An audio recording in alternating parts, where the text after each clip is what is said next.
What's up?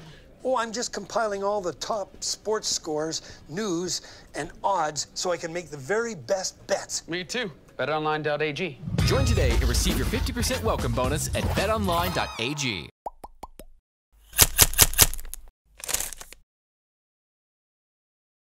How worried should Brad Stevens and the Celtics be over the injuries to Jayson Tatum and Marcus Smart? Mike Petraglia alongside Josue Pavon. What about it?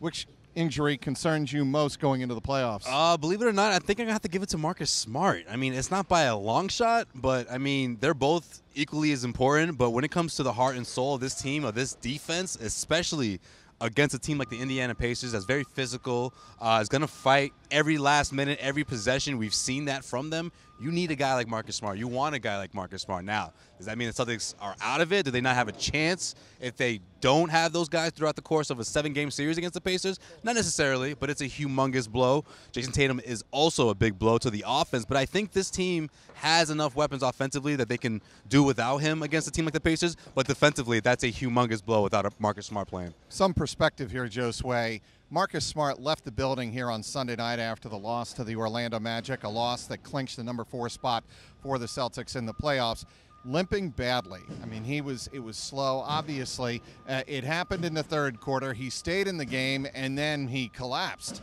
on the other side of the court from us where we are right now, and he did not return.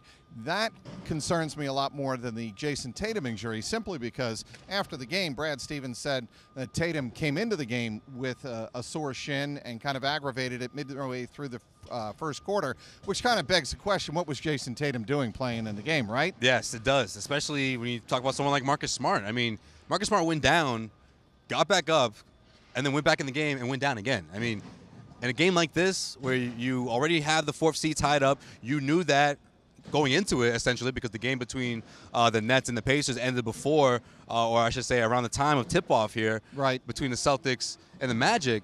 I mean, why put him back in? I don't get it. I understand you want that momentum. You want this team to get that stride, finish strong, finish the regular season strong. But if he goes down, you take him out. You don't let him go back in. Unfortunately, he went back in, and he went down.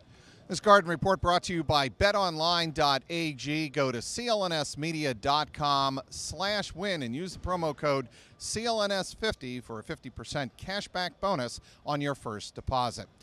Okay, if Jayson Tatum and Marcus Smart are both injured going into the series against the Indiana Pacers, what are the contingency plans for Brad Stevens and the Celtics? Maybe we got a hint of that if Jaylen Brown's back doesn't act up. Maybe we got a little taste of that with that and Daniel Tice playing more minutes against Orlando. Yeah, your bench gets very thin now, right, Trav? Quick. I mean, really quickly, your bench is not as strong as it looks, or as it's looked the last couple of weeks. And Gordon Hayward in the starting lineup, which that's a must.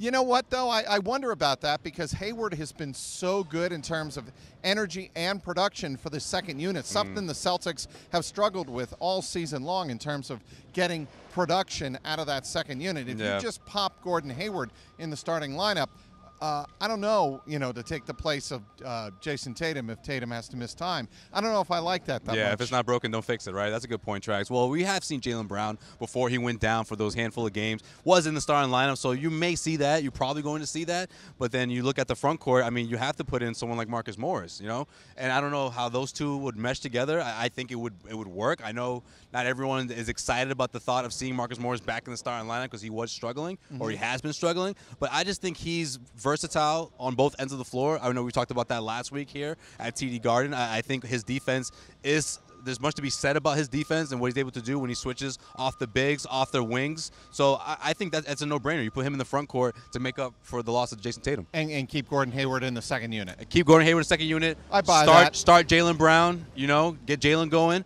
And go from there. Yeah, definitely. Well, certainly the Celtics do have some injury issues to kind of concern themselves with here in the week that they're going to have to get ready for the Indiana Pacers. That's one of the good things about not having to really worry about what they do against the Washington Wizards on Tuesday night. As Kyrie Irving said after the game, it's going to be good to have 4 or 5 days with one opponent to prepare for. There's a big advantage there, and certainly with injuries now tossed in, the Celtics and Brad Stevens and his coaching staff are going to have to use all of that time to their best advantage.